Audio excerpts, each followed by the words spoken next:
Hello and welcome to today's webinar. We're going to let a few more people join in the chat room here, just looking at lots of messages there, people saying hi and hello, but we're going to let a few more people join here and just give people another few minutes and before we get started. But welcome everyone. See lots of people in the chat there from all over the place. People from Mexico, Thailand, England a couple of times, Canadians, looks like some people from Italy as well. So this is awesome. Welcome, welcome, welcome. I'm just here in the old command center, and today we're going to be covering Perl Mini from more of a theoretical standpoint. So if any of you saw last week's webinar where we kind of did both Perls in sort of a bigger piece, this is going to be a smaller slice. This is going to focus around Perl Mini. And today we're going to focus around mostly theory, not so much virtual hands-on. We have another webinar on Thursday where we're going to dive deeper into much more of the hands-on or virtually hands-on, really pick apart the UI and settings and things like that. So today is mostly theory, specs, that kind of thing. But please throw any questions you have into chat or into the question and answer section in Crowdcast. There will be upvote and downvote things when people ask questions there. So if you see a question that you are particularly interested in having answered, please use that upvote tool. That way I can get a better sense of addressing those questions. So that's excellent. I see some people from Greece joining, some people from Qatar. This is awesome. This is great. Pretty wide global coverage here. And I still see some people joining and those numbers ticking up a little bit. So we'll give it another minute or so, and then we'll get rolling here in a moment. But like I said, feel free to ask questions anytime. We will definitely dedicate some time at the end specifically for just questions, but ask them anytime. Upvote and promote them in the Q&A panel. And if there's something that seems appropriate to where I'm at in the presentation, I'll pause and address it. Otherwise, I may hold it for the end. This will primarily be a slideshow theory thing today, but again, we'll get through a lot of information. So buckle up a little bit here. Like I say, just give it a little longer here, 30 seconds, a minute or so, and then we'll get going. I hope everyone is having better weather where they are than we are here in Ottawa, Canada, where the weather today has been quite dramatic. We've had windstorms, snowstorms, rainstorms, and sun all in the past 4 hours, 6 hours this morning. So that's awesome. All right, looks like the numbers of people joining have stabilized. So we're going to jump in and get started. So like I said, we're primarily going to be looking at slides for the first portion of this. And again, just a reminder, please throw those questions, ask them as questions in the Q&A panel, upvote and downvote things that you think are important to ask. And also just throw things in chat as well. We can promote those to questions. So again, the purpose of today is to really get introduced into Perl Mini with a lot of theory, how we can use it, where we could use it, what it can do, and all those kind of different pieces. So to start off, what is a Perl Mini?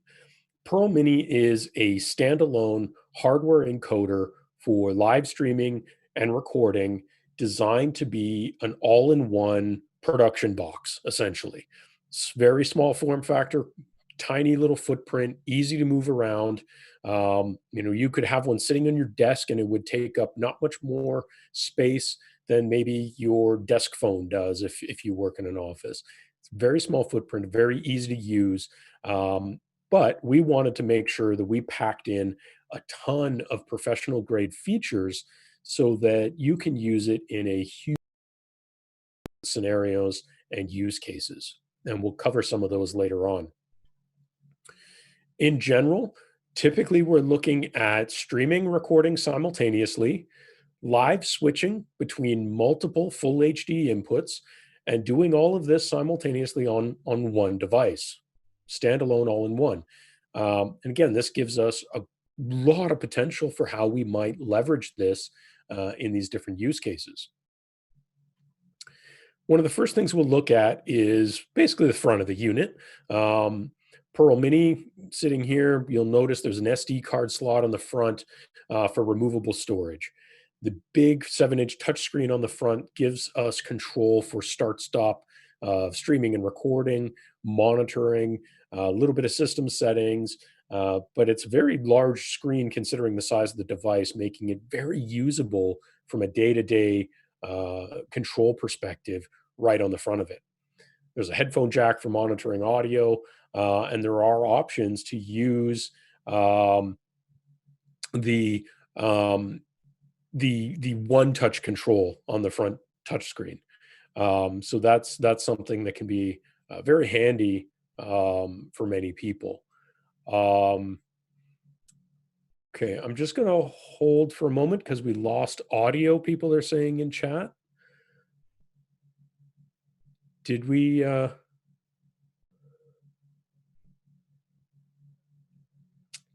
I can my producer, Cameron, in the background, I can see that Pearl is receiving my audio through the Zoom confidence monitor, so it's something between Pearl and Crowdcast. Hey George, Cameron here, just on the back end. I've just confirmed we do have audio on Okay. YouTube and our Crowdcast feed, so not sure what's going on, but sorry for the interruption, guys. Yeah, temporary glitch, technical difficulties. I think something just glitched there with Crowdcast. So apologies for that. Um, I think where that dropped off was where I was kind of talking about a tour of the front. So I'm going to summarize that really quickly, and then move on.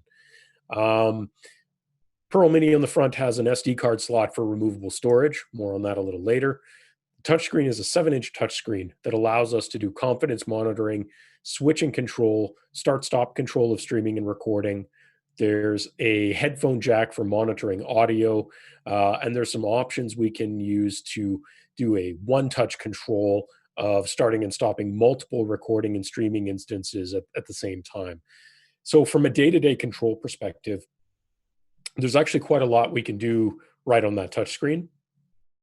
There's also several large LEDs on the front that indicate streaming and recording status. These are pretty bright. Um, so they're kind of intended that you could see them almost across the room if the unit is recording and you're sitting at a distance. So these can be great benefits right there on the front of the unit. Some of the main things that we focused on in designing Pearl Mini was for it to be sort of that live event workhorse.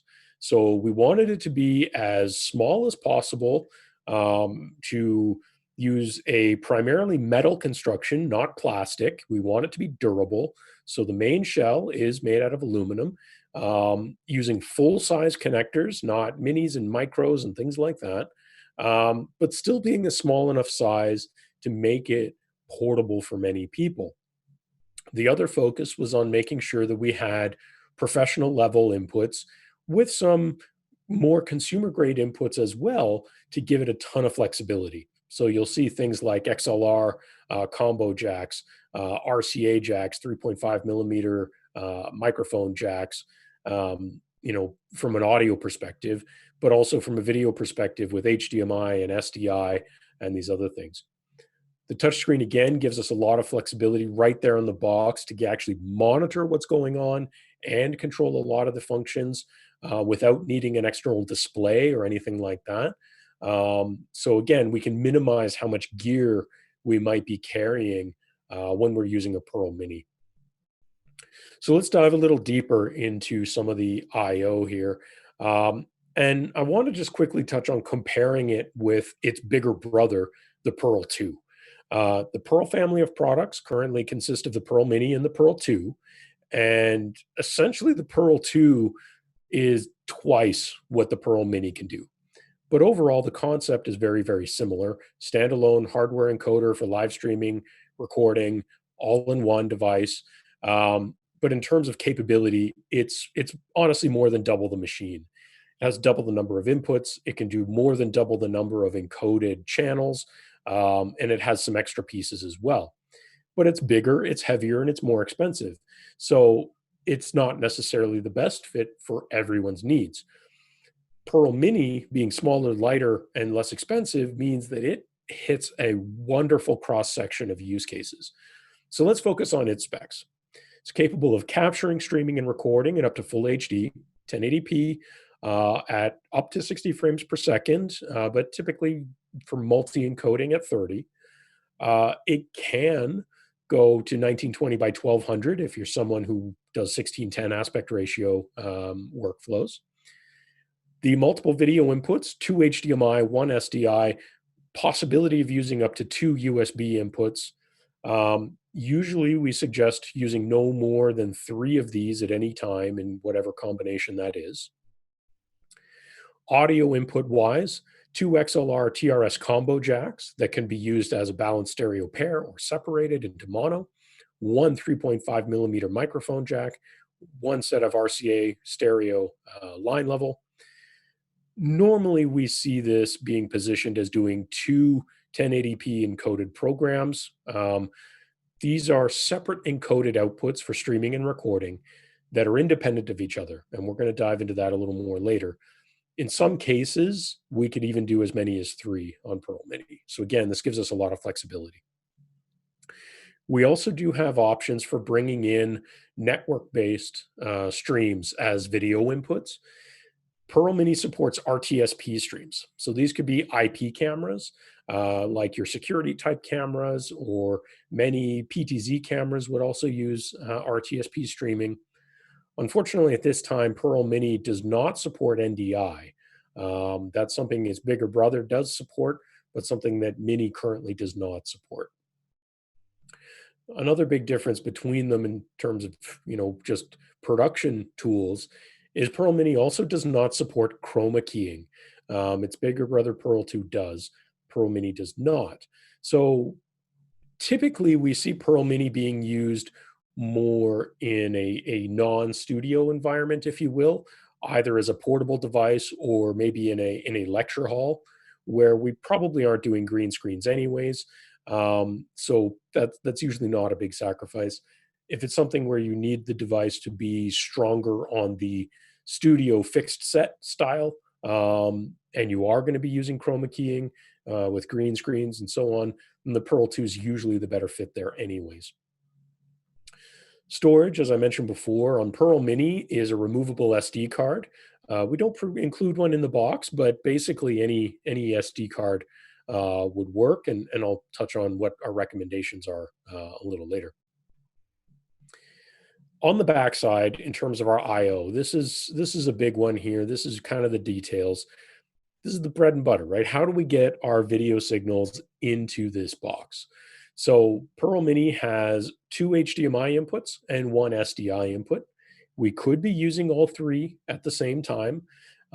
This allows us to use maybe an SDI camera, like a PTZ camera or a professional broadcast camera, bring that in over 3G SDI, or we could be bringing in HDMI cameras or HDMI from other video signals.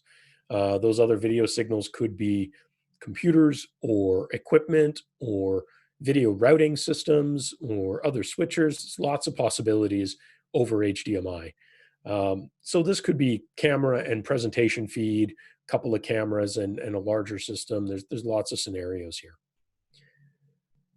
There's also an HDMI output port on the back. This HDMI output port can be used for confidence monitoring of either your encoding program channel, or it could be functioning more like a loop through from one of your video inputs.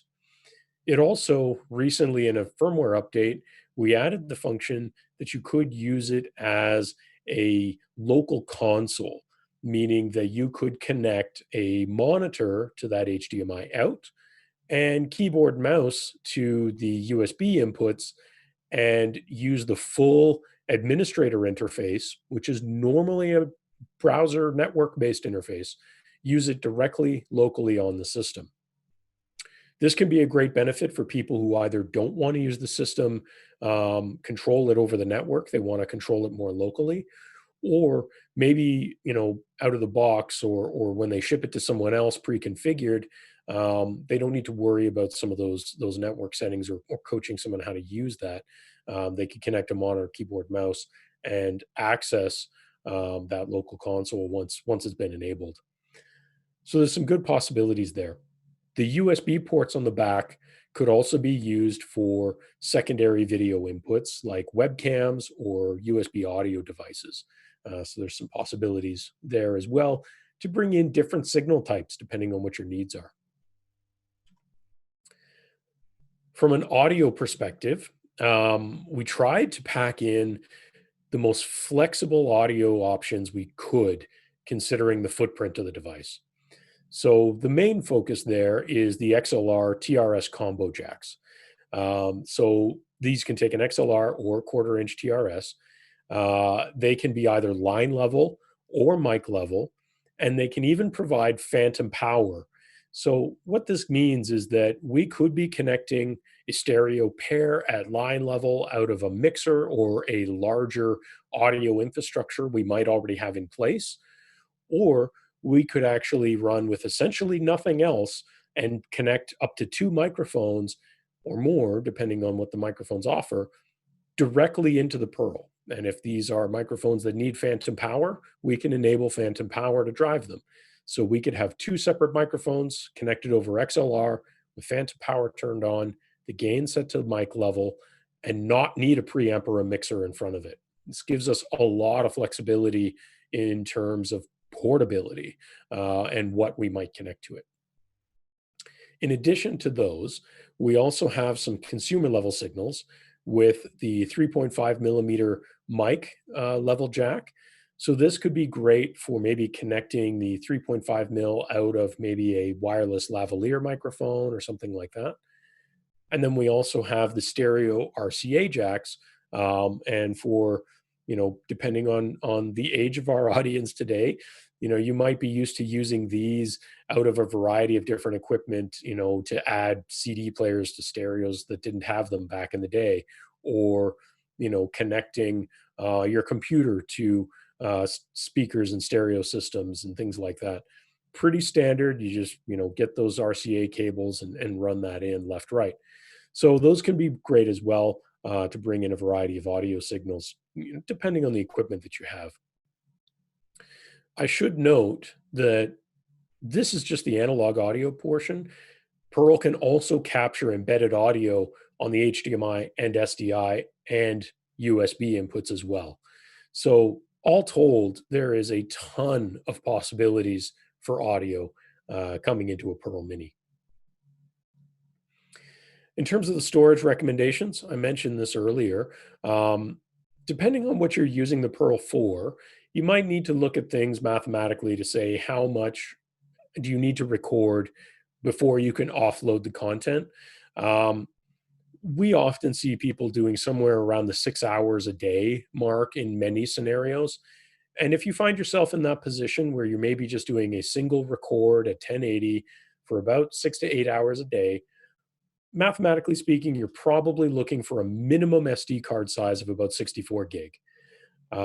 Some people will go to 128s, 256s, 512s. I mean, it's totally up to you. The larger the buffer, the better, even if you're offloading at the end of the day anyways. It's always better to have a safer buffer. So, you can't go wrong going bigger in that case. But obviously, 512 cards are not cheap. But they're not unreasonable either. So it's just something to consider. Speed wise, we do recommend a minimum of a class 10 or a U3 class card. The reason for this is that Pearl could be recording potentially very high bit rate files, maybe up to 3 different recordings simultaneously. And we need to make sure that the storage is going to be fast enough to keep up with that. So the class 10 U3 recommendation is there, to make sure that we're getting the reliable and fast write speeds that we need for all that recording. One of the things that we can leverage, of course, though, is Pearl has the ability to automatically offload recorded files using the automatic file upload system, or AFU for short. This can take those files from the SD card you install, basically treats that SD card like it's a built in hard drive, and transfer those files when they're finished automatically to an external destination. That could be USB attached storage, or it could be a network destination like an FTP server, an SFTP server, a Windows Share, Samba server. Um, we can redirect a lot of these recorded files automatically in the background while we continue to record and stream to these external destinations for backup and just moving files more efficiently. So those are always things to keep in mind. There's a note here saying that we recommend the SanDisk Extreme and Extreme Pro. It's really not that narrow. Just in our own testing and qualifications, we found that in terms of consistent write speeds and longevity of the cards, in terms of doing just absolutely hammering them on writing them over and over again, we found that these ones in particular did very, very well in those torture tests. There's definitely other cards similar depending on where you are regionally in the world. I know in the UK there's some other similar cards that pretty much hit spec for spec, but they're under a different brand. Those are great too. So again, anything that kind of can hit the specs that these cards offer is going to be a good choice. All right, so I'm going to quickly summarize here on some of the specs that I've touched on a little bit. The first is we can capture, stream, and record up to full HD, 1080p or 1920 by 1200. Recordings are stored on the removable SD card, but we can automatically move them if we need to. Live streaming wise, there's a bunch of different streaming options here, and we'll dive a little deeper on that. But usually we see this broken down into three different categories: streaming to individuals, meaning streaming on the local area network; multicasting on the local area network; or publishing to a CDN to reach a broader audience. So, an example of that would be what we're doing with all of you right now, streaming to Crowdcast, where you're watching this. That's Pearl publishing a stream to a CDN for the larger audience to consume it. So, Crowdcast is one example. YouTube, Facebook, and a bunch of others we'll touch on are other examples. Controlling a Pearl can be done in multiple ways. The primary method is that Pearl is a standalone network-based appliance. So typically this means we're logging into it using a web browser just from another device that has a web browser, laptop, desktop, smartphone, tablet, whatever you have, that's on the same local area network, logging in as administrator and getting access to the full UI. Once you enable the local console option, you could also do that, as I mentioned earlier, with a monitor, keyboard, and mouse. But typically, we're going to see this over the web UI, over the local network. We also offer APIs. If someone wants to create their own scripting and control schemes, we can use an RS-232 serial based API or an HTTP based API over the network. And this gives us a lot of possibilities for integrating within a larger system. Um, One company that has leveraged this extremely well is Crestron. Crestron, of course, I'm sure many people are aware of them, is a huge player in the control space. And they built a driver module for their control systems to control pearls. So it's pre-built in a very basic fashion. You can modify it if you're a Crestron programmer if you want, but out of the box, it can do some basic functions like start-stop control, some basic switching control, and things like that. What it allows you to do is make it very easy without having to do a huge pile of custom programming to integrate Perl control within your existing Crestron control system. And so we've seen this a lot with, again, a lecture hall or an auditorium where they're already using the Crestron controller with a touch panel on the wall to control lighting and a bunch of other devices and functions in the room. Adding Perl into that mix means that you need less people potentially to run a show within that space. And given the current conditions right now, That's a good thing where, an individual could go into a studio space or a lecture hall with no other group or no other operators with them and get some of these things running very easily once they've been integrated. Ooh, leaning on the buttons there. I apologize. Um, Highlighting here that Perl is a hardware encoder. It uses the H.264 video codec for all of the video encoding, both live streaming and recording. So that is its primary focus. It is doing this in hardware. It's not doing this in software. It is optimized, and the hardware is built around using this codec. It's one of the reasons why we can do so many simultaneous encodes for streaming and recording is that the hardware is designed and built around the H.264 video codec. Audio wise, you can choose in the settings between an MP3, an AAC, or even raw PCM audio encoding to go along with those streams and records. So we have some flexibility there. The main importance here, none of these codecs are proprietary. These are common codecs that you'll see anywhere. They're going to be cross compatible with a huge number of streaming and recording and editing systems. So there's no surprises. It's going to be very simple and easy to integrate with your other workflow. Streaming is definitely a huge part of the Pearl, and especially today. Again, given the current conditions and global situation that we find ourselves in at the moment, streaming and the needs and the uses of streaming have absolutely exploded in the past month or so. And Pearl is a great fit for many of these scenarios because it can stream to basically any destination that supports RTMP or RTMPS ingestion. So this could be Facebook Live, YouTube Live, IBM Cloud Video, Vimeo Live, Wowza, Twitch, Microsoft Stream. The list goes on and on and on and on. Essentially anything that can ingest these two. And these are very common protocols. So this gives us a lot of flexibility to stream to one of your CDN destinations to redistribute to however many viewers you may need to reach. We can even stream to multiple of these destinations simultaneously. Uh, Provided that you have enough bandwidth wherever Pearl is sitting, you could be streaming to Facebook and YouTube and Twitch all at the same time if you felt like it, or any other combination. You can just create multiple RTMP instances, start and stop them individually if you want, but send the exact same content to multiple platforms at the same time, and help reach an even larger audience if you want.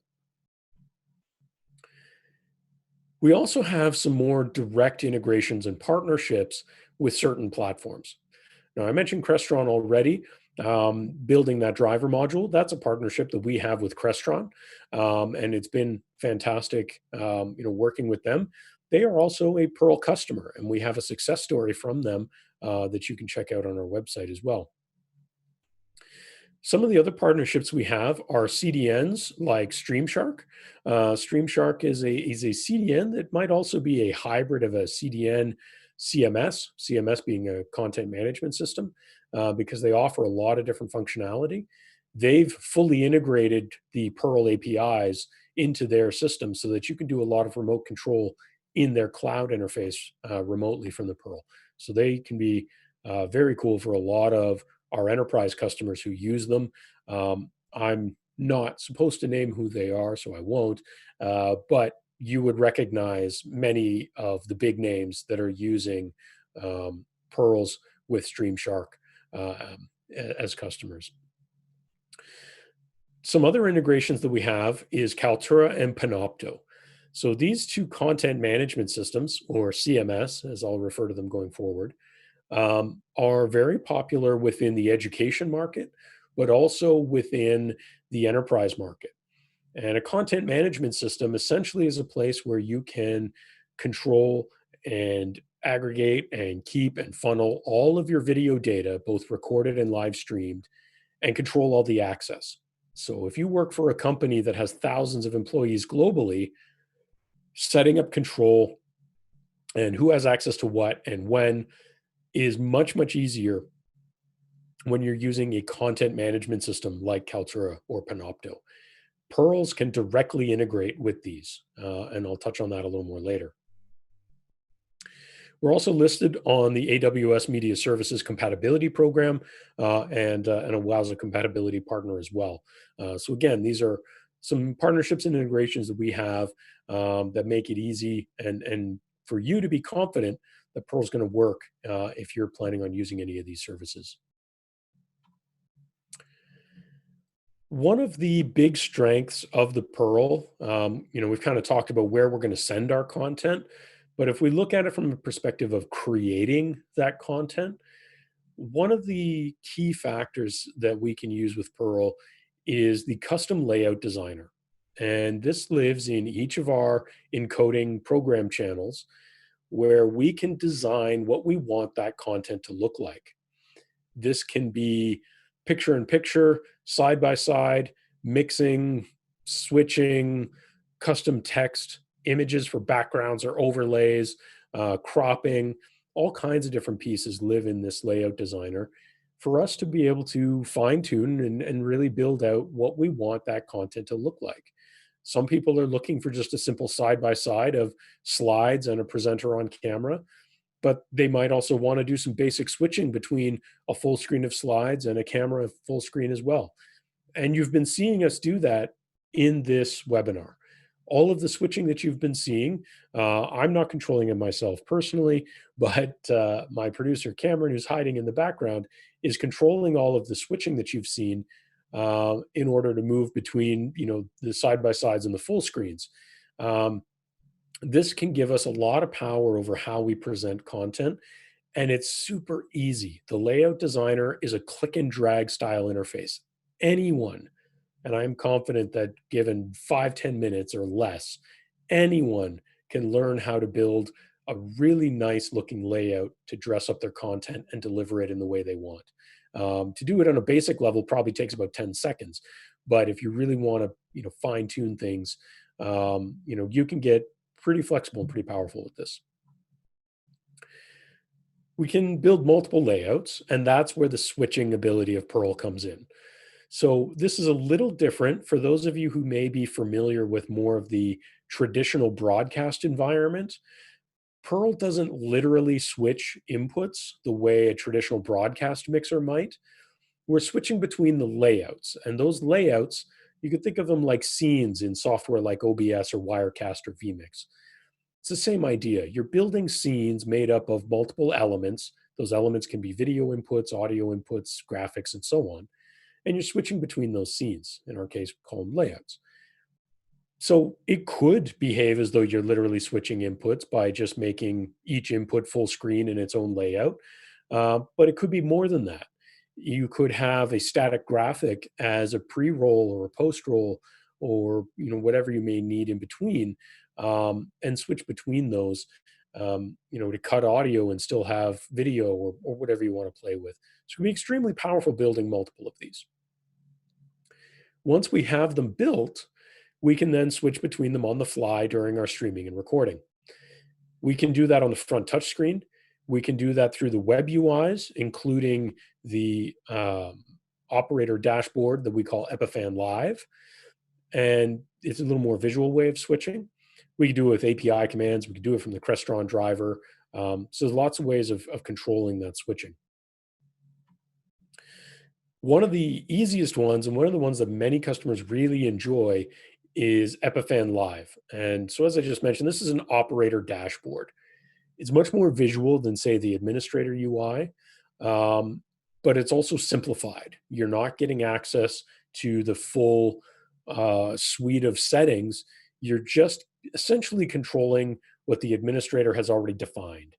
So you can do confidence monitoring, you can start, stop recording and streaming, and you can switch between different layouts, but you can't build custom layouts. You can't edit those layouts. You can't edit the settings of your encoding program channels, things like that. You're pretty much just running the day-to-day of start, stop, switching, and monitoring. The thing about Epiphan Live is that we designed it to work extremely well in a touchscreen mobile browser experience. So whether it's your iPad or your Android tablet or your smartphone, or any web browser. You can use this interface super easy. It's not an installable app. It'll work in any web browser, so it's very cross-platform. You don't have to worry about that or even updating your apps or whatever. It just works, and it's fantastic. So, because of all these kind of pieces that I've touched on, we've seen Perl used in a ton of different ways. And I want to break down some of those to give you an idea of how you might be able to leverage a Perl Mini for your usage. Some of the most common ways we've seen it used are things like lecture capture, which it was primarily designed for, but also small scale live events where you have minimal amount of people, maybe only a single individual. And certainly that's true right now today. uh, Corporate video events, again, these are used to be very much in person, but you might want to expand a little wider to people who can't physically be in the room. Today, that might be everyone. So we've seen that a lot as well. But then also churches and houses of worship, where, and especially in that market vertical right now, we've seen live streaming absolutely explode, and we're usually looking at maybe a couple of cameras and high quality audio that we need to be able to stream. And so these are kind of four very common ones, but we've seen many others as well. So let's break this down a little more. Let's look at lecture capture, for example. Lecture capture, typically we're dealing with one camera and a slide presentation. So two video inputs and then some sort of audio input from a mixer or a preamp, something like that. We can bring those into Perl when, whether we're integrating with Kaltura and Panopto or whether we are just recording on its own and offloading the content, ad hoc to our own needs. We can either bring these two video pieces in and record and stream them as ISOs, full screen by themselves separately, um, or we could be doing mixing and switching. Again, it kind of depends on the workflow you need. Obviously, the integration with the Crestron module is important here as well, as many of these environments do use those. But we could be streaming and recording, individually. So Panopto is one example where when you schedule things in Panopto, it would have those two inputs as ISOs, and they get essentially mixed together in the CMS.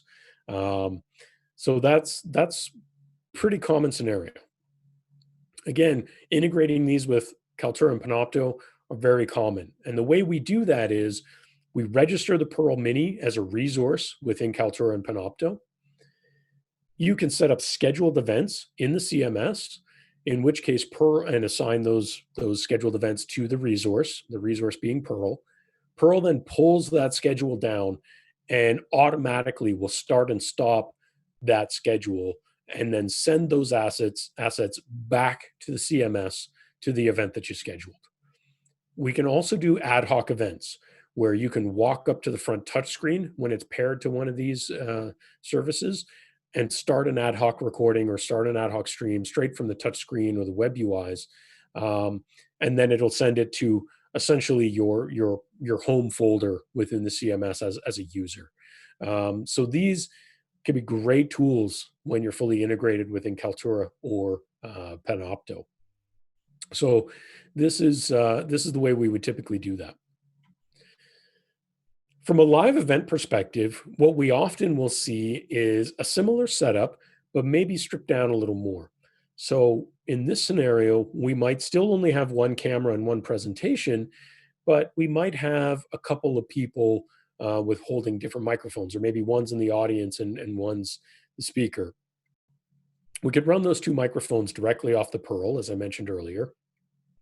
We could bring in the camera and the slides, and then we probably want a little bit more of a full featured presentation. So we would have a program channel with multiple layouts that we're live switching, and then we're streaming and recording simultaneously.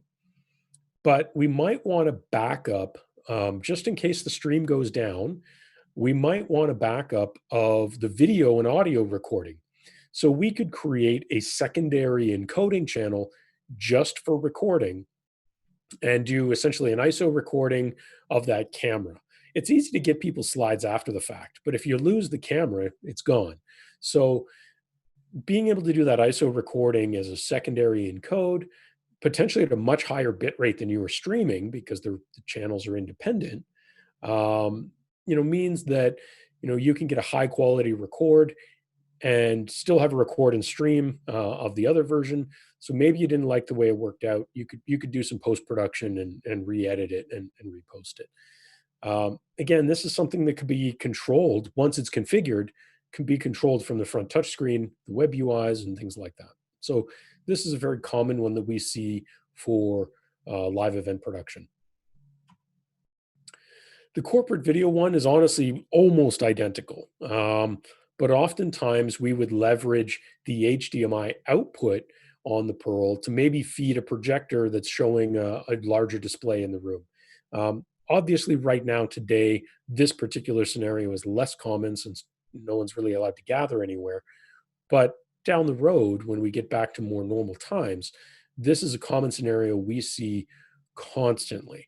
And again, it's very similar to the live event one, multiple inputs, doing some mixing and switching potentially, doing an ISO recording, but also looping through to drive a larger display in a hotel ballroom or conference room, something like that. One of the ways that you can leverage this is to even feed what you're doing on the Pearl over that HDMI output into a capture card that's going into a computer hosting a video call like a Zoom or a WebEx.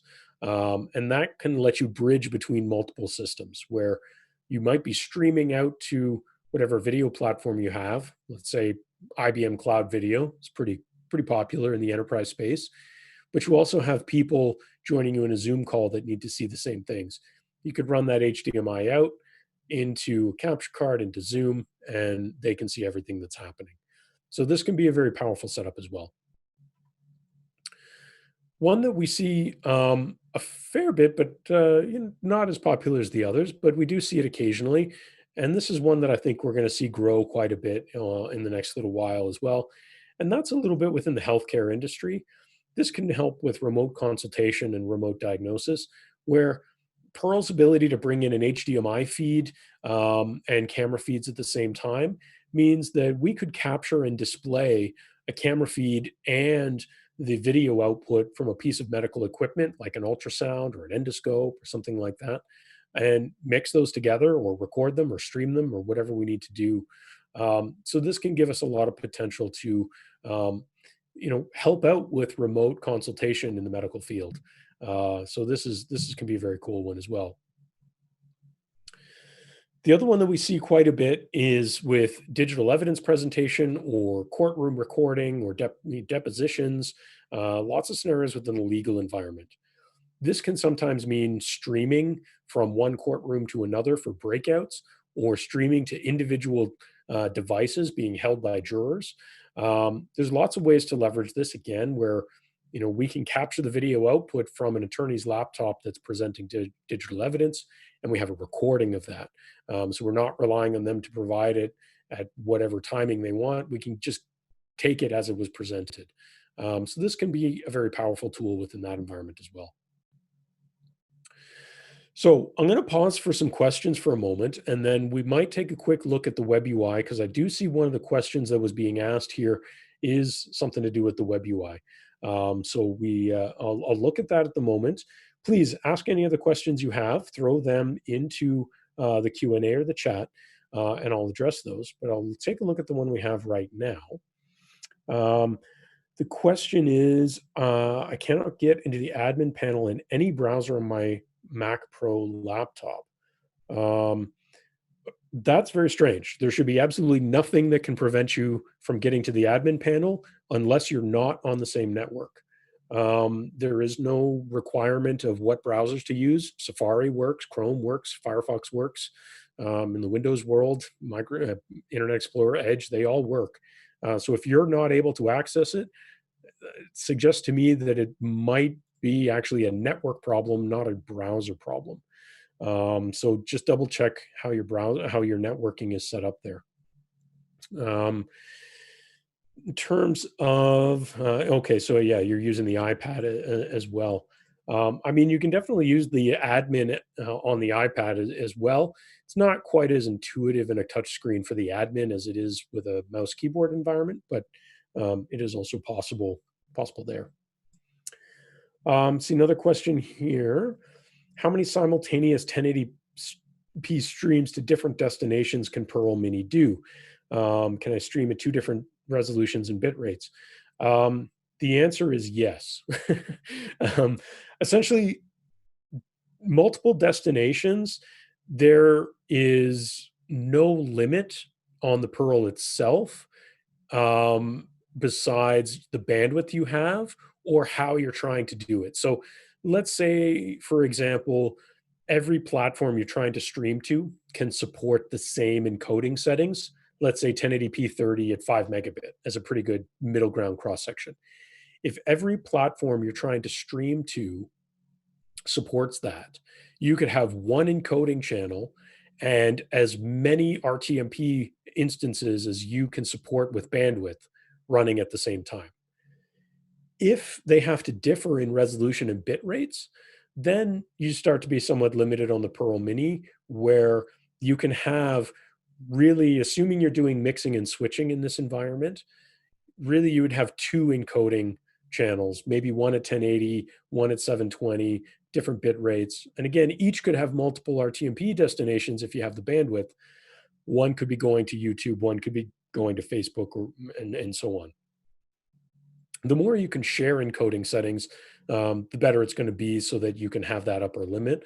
But if you need to re-encode to different settings, that can be somewhat limiting there. But there are definitely some possibilities. And there are some tricks within the Perl to start with a high quality encoding channel that might be at 1080p.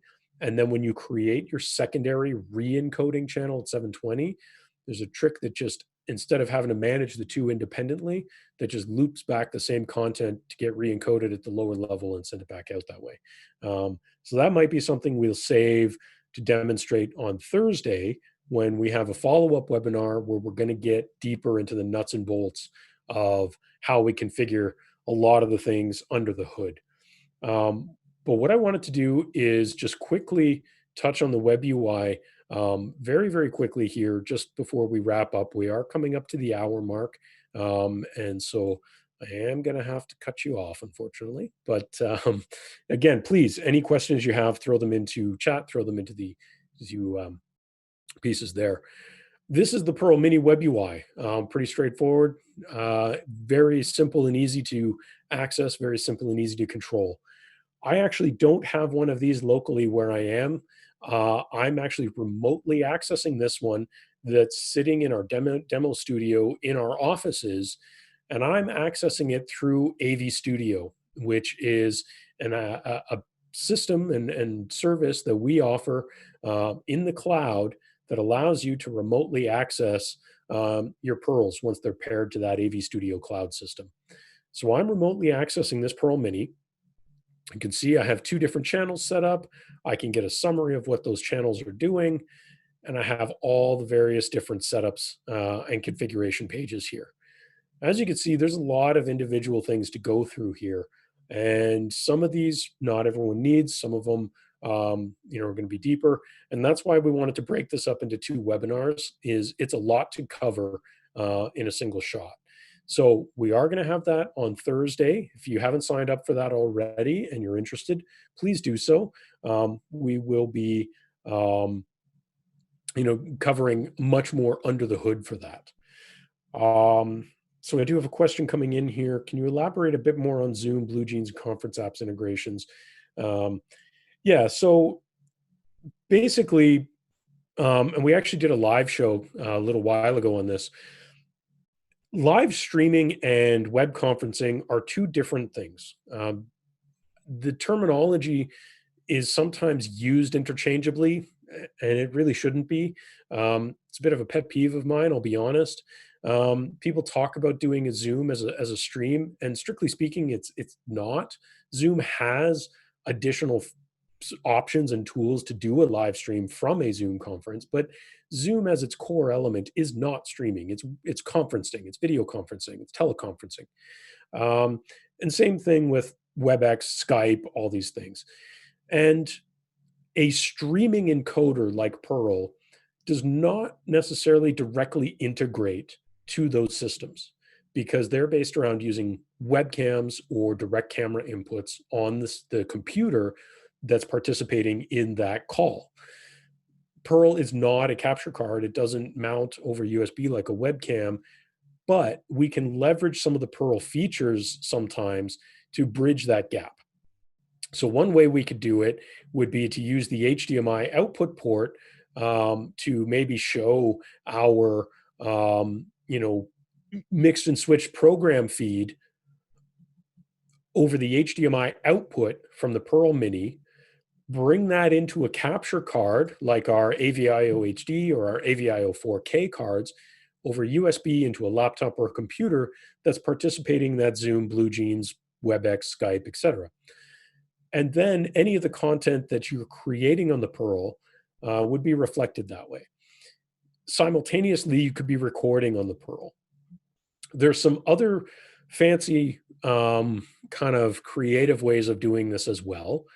In fact, the way that we're presenting this webinar to you right now is a combination of Zoom and a Pearl doing the stream to Crowdcast. That's a little more complicated, but essentially we have a feed from a computer that's sitting in our very empty studio that Cameron's showing right now, running into a Pearl and the Pearl streaming out to Crowdcast. But that computer that's feeding the Pearl is capturing, it's basically sending the Zoom conference that I'm participating in, and we're just using the cropping tools and things like that to clean it up a bit, make it look a little more professional, strip away all the UI elements that are really not very attractive in those conferencing tools, and then present that out. So there's multiple ways to look at it. The other thing you could look at is Perl stream types. Some of these stream types, in some cases, could be used in certain applications to bring in as a virtual webcam to participate. That's much easier on Perl 2, where we support NDI, because we can just use NDI, and the NDI toolkit gives you a virtual webcam plugin, and then so on and so on. So there's multiple ways of doing it. The main takeaway here is that you need something to bridge between Perl and that conferencing tool, whether it's direct video feeds with HDMI and capture cards. That's the most common choice. So I hope that answered that question for you. Any other questions? Just while I'm asking for more questions, I'm just going to poke around here in the layout designer, just so you can get an idea. This was actually from a demo that happened a while ago. This has a background image that also has some transparent PNG cutouts on it, which is very cool. You can stretch that full screen, and then you can use the video boxes that happen to be underneath to fit those. It's very cool. So these are some of the things you can play around with. You could also play around with cropping. Like, here's my camera shot that I have fit to that box, but maybe I want to stretch it out more and crop it down. I could play with cropping. So there's lots of cool ways that we could play around with some of this.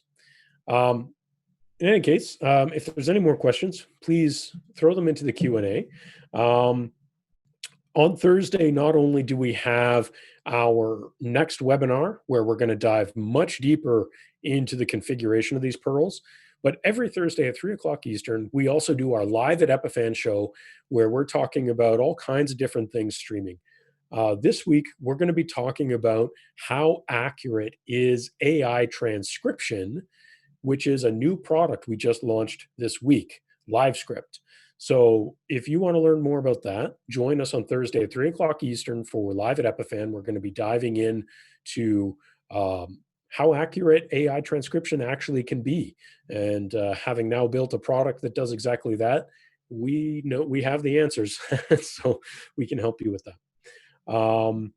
So I think that is where we will call it. Thank you so much for joining us today. Again, if you're interested in looking under the hood more of each individual configuration and setting page in the Perl, join us on Thursday for that webinar where we'll skip all the slides and we'll dive into the actual configuration. So thank you once again for joining us. We have lots more webinars coming up, not just the one on Thursday, but many more coming. Always watch live at Epiphan on Thursdays. Check out all of our other contents, and past webinars have all been posted to YouTube. So check that out as well. That's it for now. I'm going to drink some water. Thanks so much.